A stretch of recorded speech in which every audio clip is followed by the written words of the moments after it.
Un saludo a todos a este video de perspectivas económicas correspondiente a la semana entre el 11 y 16 de julio del 2016.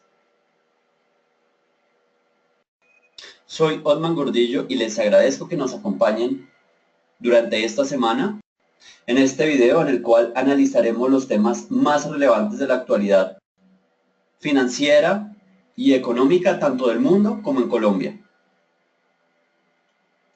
Los bonos y la renta fija del mundo siguen a la baja, por cuenta no solo del ruido y la incertidumbre externa, sino por la posibilidad de una profundización de la política monetaria expansiva, o mejor, una política monetaria menos restrictiva. Por otro lado, el petróleo tuvo y está teniendo una importante caída, que fue explicada por condiciones propias de ese mercado. Algunas de estas condiciones y las razones para su caída vamos a analizarlas en este video. Y estos fenómenos se dieron en medio de movimientos agresivos posteriores a lo que se conoce como el Brexit, motivados por el lógico ajuste del mercado ante este importante evento, que a nuestro juicio sería la noticia más importante de todo el 2016. Bueno, hoy y en esta ocasión vamos a tratar básicamente tres temas que me parecen de la mayor importancia en este video. Por un lado, en el tema de los Estados Unidos, vamos a revisar la posición de la Fed después de conocer el reporte de empleo del pasado viernes. Algo relacionado con Europa vamos a mencionar, ya que esta semana que entra se va a dar una importante reunión, la del Banco Central de Inglaterra, en donde todo el mundo espera y está muy atento a las medidas que se puedan tomar después de la votación del 23 de junio. Nuestro segundo tema está enfocado, como lo habíamos mencionado anteriormente, en el tema del petróleo. Y además de revisar las razones por las cuales el precio ha caído, vamos a echarle un repaso a los niveles que nos parecen más relevantes y más importantes en este momento.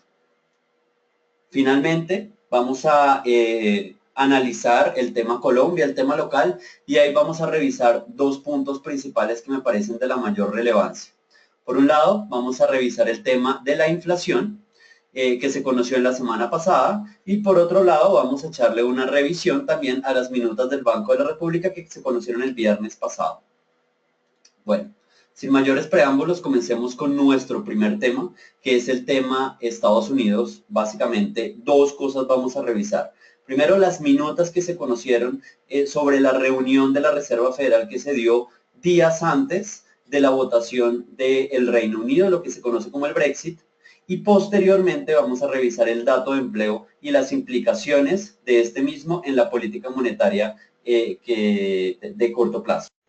Entonces, vamos con el primer tema. Básicamente en el tema de las minutas creo que hay que brindar pues en últimas una idea general, que fue lo que nos dijeron.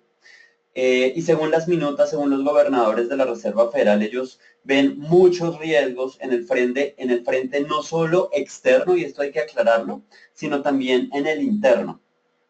Y esta, digamos, unión de estos dos tipos de riesgo hacen que sea a nuestro juicio y en general a juicio del mercado muy difícil que se dé una subida de tasas en el 2016. Básicamente algunos de estos riesgos que ellos mencionan en estas minutas ya se han cristalizado y estamos hablando puntualmente de lo que se conoce como el tema del Brexit. Recordemos nuevamente que esta reunión fue antes de darse esa votación, fue una semana antes. El segundo punto que creo que es lo relevante, y es que la Reserva Federal no solamente estaba viendo el problema externo, sino el problema interno. Y en ese sentido estaban viendo cierta debilidad en el reporte de empleo. Recordemos que en ese momento la creación de empleos no agrícolas vigente era realmente baja. Otra de las cosas que me parece importante aclarar es que según las minutas la inflación aún no sería un problema, digamos que no les está preocupando a pesar de la recuperación que se ha venido dando en el tema del precio del petróleo, desde niveles inferiores a los 30 a los niveles cercanos a los 50 dólares para la referencia de WTI.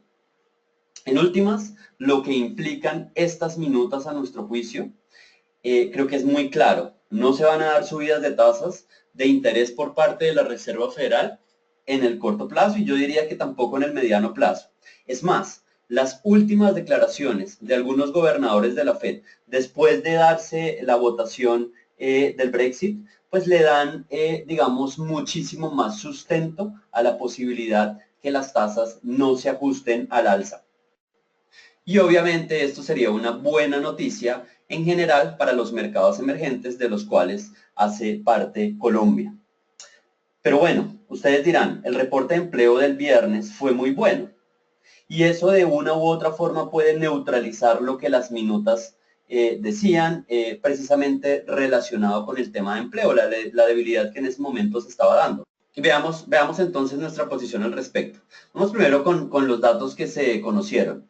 Primero, un dato muy bueno, 287.000, muy por arriba de lo que se estaba esperando. Es el mejor nivel de creación de empleos desde octubre del 2015. Pero acá viene lo interesante, y es que si uno halla el promedio de este dato y del anterior, básicamente se estaría generando en los últimos 2 meses un número de empleos menor al histórico del último año. Entonces, en últimas, este buen reporte de empleo creo que no va a hacer cambiar la, digamos, visión general que la Fed no va a subir las tasas de referencia. Es más, el reporte o las cifras de inflación por el lado de los salarios no muestran todavía ninguna presión. Entonces, si se mira todo con perspectiva un poco más de mediano plazo, la creación de empleos pues tampoco ha sido el dato, digamos, más brillante en los últimos meses y aún no se alcanzan a ver presiones inflacionarias. Ahora, si se tiene en cuenta lo que pasó con la votación del Reino Unido, pues básicamente se puede determinar que la Fed está, a nuestro juicio, muy convencida que no se va a hacer ningún ajuste al alza, a pesar de haberse dado un reporte de empleo mejor o mucho mejor a lo esperado en el último mes. Ahora, lo más interesante, ¿cuáles fueron los efectos en el mercado después de conocerse este reporte de empleo? Y vamos con el primer efecto. Las probabilidades de subida de tasa de la Reserva Federal básicamente se mantienen invariables o nos dan una visión que la Reserva Federal no va a subir tasas por lo menos hasta dentro de un año, hasta el 14 de junio del 2017. Fíjense, la probabilidad que haya una estabilidad en tasas de aquí hasta ese mes, hasta junio del 2017, es del 61%. La probabilidad de subida para esa reunión es únicamente del 32%. Veamos las cosas para final de año. 76% de probabilidad de estabilidad de tasas, únicamente 23% de probabilidad de subida.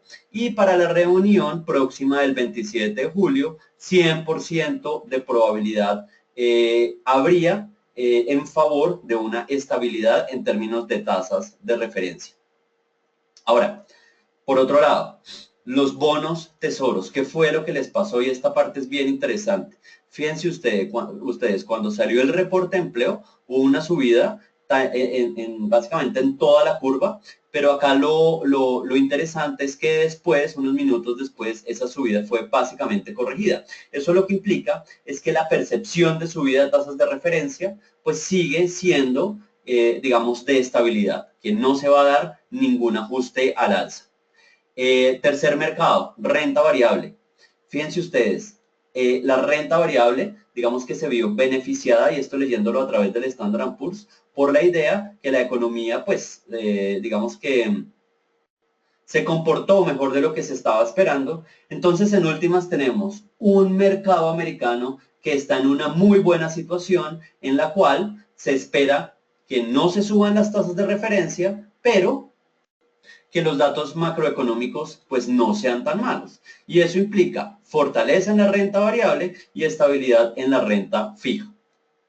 Analizando un poquito más el tema del Standard & Poor's, fíjense ustedes, ya estamos en niveles anteriores a la votación del Brexit, ¿no? La salida del Reino Unido de la Unión Europea. Entonces, básicamente, toda esta caída ya se corrigió y estamos cercanos a unos niveles que a nuestro juicio son bien, digamos, importantes porque estamos cerca de romper los niveles, digamos, máximo o los niveles techo, por lo menos del último año. Entonces estos momentos son, digamos, claves muy importantes para determinar si el movimiento en renta variable en los Estados Unidos va a continuar, si se da este movimiento, o si esta, digamos que resistencia va a dominar la cotización. Nosotros creemos que este movimiento podría continuar precisamente teniendo en cuenta las dos cosas que anteriormente estábamos viendo. Cierta fortaleza en los indicadores macroeconómicos por un lado y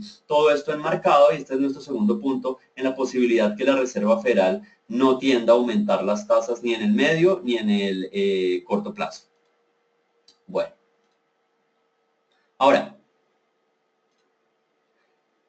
como habíamos mencionado en nuestros videos a lo largo de las últimas 2 semanas, los bancos centrales están teniendo un protagonismo muy importante. Y no quiero dejar pasar el momento, digamos, actual sin mencionar que este julio 14, que esto es el jueves, el Banco de Inglaterra va a tener su reunión en la cual, pues obviamente, va a dar su perspectiva, primero de cómo ve la economía después de la votación del referendo, por un lado. Y básicamente lo que se espera de esta reunión es que el Banco de Inglaterra publique claramente cuáles son los planes que va a tener para tratar de afrontar y suavizar la volatilidad después de la votación del 23 de junio. Entonces creo que esta va a ser la noticia más importante de la semana, las medidas que se vayan a tomar y más mirando hacia el horizonte la siguiente semana, el 21 de julio, la reunión del Banco Central Europeo pues va a tener lugar y también se espera de alguna u otra forma que se tomen algunas medidas. Entonces vamos a ver aumento de la liquidez mundial, por un lado por el Banco Central de Inglaterra y por el otro lado por el Banco Central Europeo. ¿Qué medidas están hablando en cuanto al Banco Central Europeo? Primero, que se aumente el programa de compra de bonos y segundo, que incluso se tiendan a rebajar aún más las tasas. Entonces, en últimas, mayor liquidez. Vemos 3 bancos centrales muy activos, Inglaterra, Europa, Estados Unidos, todos generando liquidez, tratando de limitar de una u otra forma la volatilidad y la incertidumbre después de la votación del 23 de junio, y esto en últimas debe ser bueno y positivo para los activos de riesgo, para los mercados emergentes, uno de los cuales pues es nuestro país, Colombia. Bueno, ahora sigamos al siguiente tema, que es el tema del petróleo, y es que básicamente acá lo importante es que se ha venido dando durante los últimos días una caída que es bien fuerte, ¿no? Desde niveles de los 50 ya estamos cerca a los 45. Es más, el domingo en la tarde estamos casi que rompiendo los 45, estamos en este momento 45.03. Y creo que acá hay dos cosas bien, digamos, importantes que me parece que vale la pena aclarar, ¿no? Por un lado, si este 45 se termina rompiendo, fíjense ustedes, este canal que ha dominado la cotización en los últimos días. Y es que estamos en la parte inferior de ese canal que ha servido, digamos, de soporte a la cotización de una forma, digamos que muy consistente. Si se da esta ruptura que ya se empezó a dar desde la semana pasada, pues el siguiente nivel, digamos que, o que se podría dar una sobrereacción a la baja, lo cual pues obviamente no sería bueno para el mercado. ¿Hasta dónde se podría dar esta sobrereacción? Nosotros tenemos un objetivo cercano a las $43 para la referencia WTI, y fíjense ustedes, se ha venido rompiendo esta línea. El siguiente nivel estaría más hacia este pivote que digamos que fue el soporte en el mayo del 2015 y también fue un nivel de referencia más hacia finales del año anterior. Entonces, niveles a tener en cuenta, 45, y si ese se rompe, 43. Yo diría que hasta ahora el 45 ha aguantado, digamos que nuestro nivel está ligeramente por arriba de esos 45, pero creemos que es necesario darle un poco el beneficio de la duda. Si ese 45 se rompe, sí habría un movimiento, digamos, mucho más rápido hacia los 43. Pero bueno, ¿qué es lo importante y por qué se ha venido dando esta caída? Y nosotros hemos, digamos que detectado tres razones principales. La principal, o tres razones, digamos sí, principales, pero la más importante de todas, que me parece es el tema de Nigeria. Pues para poner en contexto, Nigeria tenía o tiene un problema con unos rebeldes y resulta que en las últimas semanas se ha venido hablando de una posible tregua precisamente con esos rebeldes. Y esto es una buena noticia para la producción de petróleo allá, pues porque eso, digamos que habría menos ataques a la infraestructura petrolera y obviamente la producción aumentaría.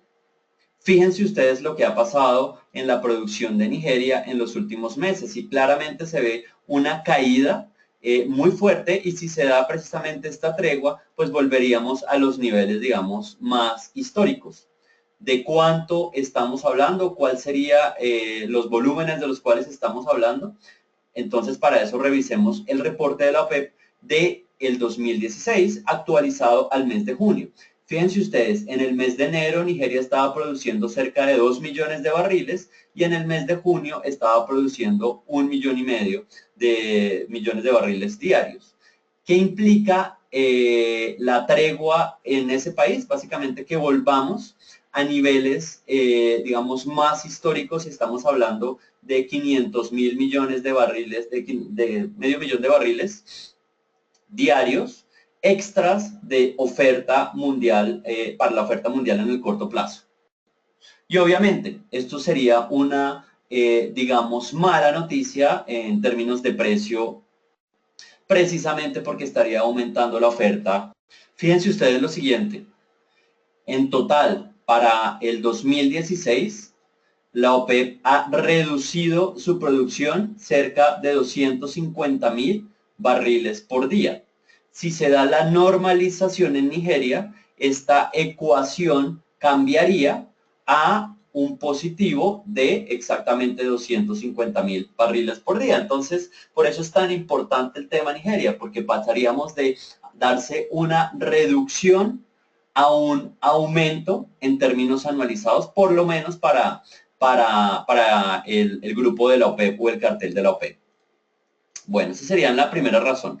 La segunda razón viene un tema más temporal, una cosa más de corto plazo, y es la divergencia de inventarios. Básicamente, hay diferentes inventarios que salen a lo largo de la semana. El primer dato estuvo, digamos, mostrando una caída muy importante, muy fuerte, lo que implica, si ustedes se fijan, es que una caída señala o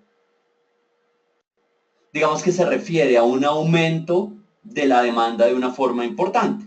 Sin embargo, posteriormente se dio una caída o una publicación de una caída menos, digamos, fuerte. Y ahí estamos hablando de dos fuentes, como es la API y el DOE. Entonces, en últimas, sin ponernos, digamos, con muchos detalles, la divergencia y la diferencia entre estos dos, digamos, reportes de inventarios, pues obviamente hace que el petróleo reaccione. Digamos, en este momento, en el primer caso, reaccionó al alza y después reaccionó a la baja. Pero pues nuevamente, esto a nuestro juicio es un tema de corto plazo que básicamente se puede olvidar con el paso del tiempo. Tercer punto, algo que ya hemos visto y que no es nuevo para nosotros en estos videos, básicamente es la correlación inversa entre el DX y el WTI. Y fíjense ustedes el movimiento de los últimos días, ¿no? Una debilidad en la libra, debilidad en el euro, lo que genera es fortaleza del DX o del dólar frente a las monedas fuertes, y eso en últimas genera la debilidad o caída en el precio del WTI. Estas dos últimas son razones, digamos, mucho más técnicas. La primera, la de Nigeria, es la razón que nos parece más importante y creemos que por ahí es donde está, digamos, la explicación mucho más fundamental y mucho más fundamentada que explica a nuestro juicio lo que ha pasado con los precios del WTI. Pero ahora viene el análisis, ¿no? Y fíjense ustedes en este gráfico. Y es, bueno, ¿y qué va a pasar? ¿El precio del petróleo se va a continuar cayendo? ¿El precio del petróleo va a reaccionar? Y fíjense ustedes lo interesante que es esta gráfica. Standard & Poor's de color azul, una altísima correlación que se da básicamente histórica hasta un momento en el cual el Standard & Poor's sigue subiendo y el WTI tiene una caída muy fuerte. ¿Qué más puede decir esta gráfica? Básicamente que uno de los dos activos está mal, o no que está mal, sino que tiene que corregir, tiene que volverse a dar esta, digamos, altísima correlación entre estos activos y, digamos, que eliminar esta divergencia que estamos viendo en los últimos días. A nuestro juicio, dada la fortaleza del Standard & Poor's, dada las condiciones de liquidez mundial, creemos que esta corrección se va a dar del WTI hacia arriba. Porque, digamos, un supuesto que creemos muy importante es que esta correlación se va a continuar dando. Entonces, ¿cuál de estos dos va a ceder? ¿El Standard & Poor's va a bajar o el WTI va a subir? Creemos que el segundo va a subir. Entonces, creemos que esta subida, digamos, obviamente es muy fuerte, obviamente ya vimos los niveles, pero creemos que en el mediano plazo debe darse una corrección nuevamente al alza, buscando nuevamente mantener esta correlación con la renta variable, digamos, a nivel mundial. Bueno, finalmente vamos con nuestro último tema, que es el tema local, el tema Colombia, y ahí vamos a analizar dos puntos que me parecen bien importantes. El primero es la inflación que se conoció correspondiente al mes de junio, y el segundo punto son las minutas que se conocieron el día viernes, correspondientes a la última reunión del Banco de la República. Entonces vamos con el primer punto, inflación. Creemos que obviamente el dato es bien alto. Nosotros estábamos esperando 0.28, el mercado en general estaba esperando entre 0.25 y 0.30. El observado fue pues 0.48, muchísimo más alto de lo que en general todo el mercado estaba esperando. Y fíjense dos cosas, alimentos muy por arriba, teniendo en cuenta que es uno de los sectores que más pesa, y vivienda también presionando algunos indicadores, ya lo vamos a ver. El anualizado se ubicó o se ubica en 8.60 y a nuestro juicio preocupan dos cosas. Por un lado, la inflación núcleo, o sea, la que excluye alimentos, y el tema de los regulados. Entonces analicemos un poco más en detalle las cifras detrás de la inflación. Entonces fíjense ustedes, el problema de los regulados es que se está dando una subida muy fuerte, sobre todo en los últimos 2 meses, y estamos hablando de un escalamiento desde el 5.78 hasta el 6.71, prácticamente 100 puntos básicos en 2 meses. ¿Por qué se está dando esta reacción en el tema de los regulados? Y básicamente estamos hablando de 3 puntos que considerábamos o que nosotros pensábamos que ya estaba básicamente solucionado, ¿no? Una subida en el precio del gas, una subida en el precio de la energía y una subida en el precio del agua. Entonces, básicamente, servicios públicos son los que han presionado a nuestro juicio el tema de la inflación puntualmente. Creemos que estos 3 sectores son los que explican la subida en el tema de la inflación que excluye alimentos, que fíjense ustedes acá, pasamos de un nivel del 6.08 al 6.33, digamos que una subida muy agresiva, muy fuerte, ¿no? En general, todos los datos que se publicaron en lo relacionado con la inflación, pues no son buenos. Ya miramos entonces regulados, si vemos transables, en la mayoría de los casos se puede ver que hay una ya tendencia relativamente, digamos, fuerte de muchos sectores o de muchos bienes a la baja. Y es que en esta gráfica lo que quisimos hacer no es, digamos, que seguir cada uno de los bienes que conforman los transables, sino simplemente ver si todas esas líneas ya tienen una tendencia bajista o tienen una tendencia alcista, y lo que vemos es más una cosa equilibrada, ¿no? Más o menos el mismo número de bienes que tienen una tendencia al alza, que están de color rojo, son los que tienen una tendencia a la baja. Entonces, como quien dice, el número de líneas rojas es igual al número de líneas negras, y esto muestra en cierta medida pues que estamos en la mitad del proceso. Yendo para los otros sectores, los bienes transables, vemos más estabilidad. Fíjense ustedes que este movimiento tiende a ser mucho más estacional, tiende a haber una subida cuando se da el principio de cada uno de los años. Entonces creo que por este lado no hay ningún ruido. Entonces, en últimas, el ruido y la preocupación, como lo mencionaba anteriormente, a nuestro juicio está enfocada en el tema de los regulados, y en ese sentido las tres cosas que les había mencionado, energía, gas y acueducto, son los que nos llaman más la atención. De todos modos, a pesar de darse esta, digamos que esta cifra al alza en el tema de los precios, nuestro escenario básico no cambia. Y es que no esperamos que se dé una subida adicional de tasas por parte del Banco de la República, teniendo en cuenta principalmente no solo nuestras perspectivas de inflación a final de año y a principios o finales del primer trimestre del 2017, sino también debemos tener en cuenta lo que se dijo en las últimas minutas, y esto es nuestro segundo tema de la parte relacionada con Colombia. Y es que el viernes pasado se conocieron las minutas de la Junta del Banco de la República, y hay dos cosas que nos parecen bien importantes tener en cuenta, ¿no? Primero, ya sabemos que la reunión tuvo un aumento de 25 puntos básicos, pero fíjense, hay un codirector que estuvo de acuerdo por no subir las tasas.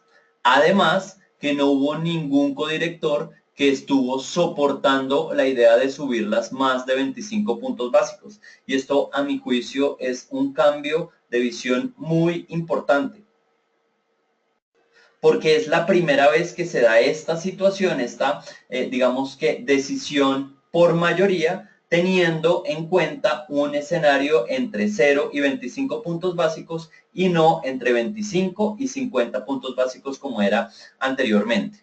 Ahora, algunas de las cosas que me parecen importantes resaltar de los que sugirieron que se debieran hacer un ajuste de 25 puntos básicos. Estamos hablando de tres cosas claves, ¿no?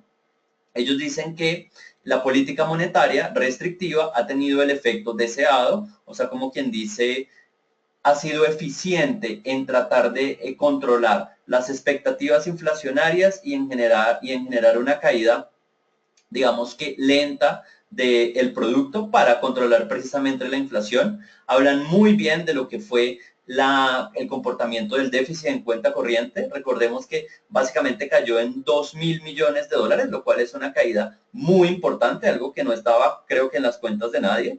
Y por otro lado se habla del efecto positivo que se ha dado en la inflación, o sea, como quien dice, en el control de la inflación, teniendo en cuenta los diferentes incrementos que se han dado en las últimas reuniones. Estamos hablando desde septiembre del 2015, perdón, hasta la fecha. Ahora, el miembro de la Junta que dijo que esperaba que no se subieran las tasas, pues a nuestro juicio creo que ya él mismo lo ha dicho quién es, y es el ministro de Hacienda. Dice pues obviamente que las tasas, la subida se ha dado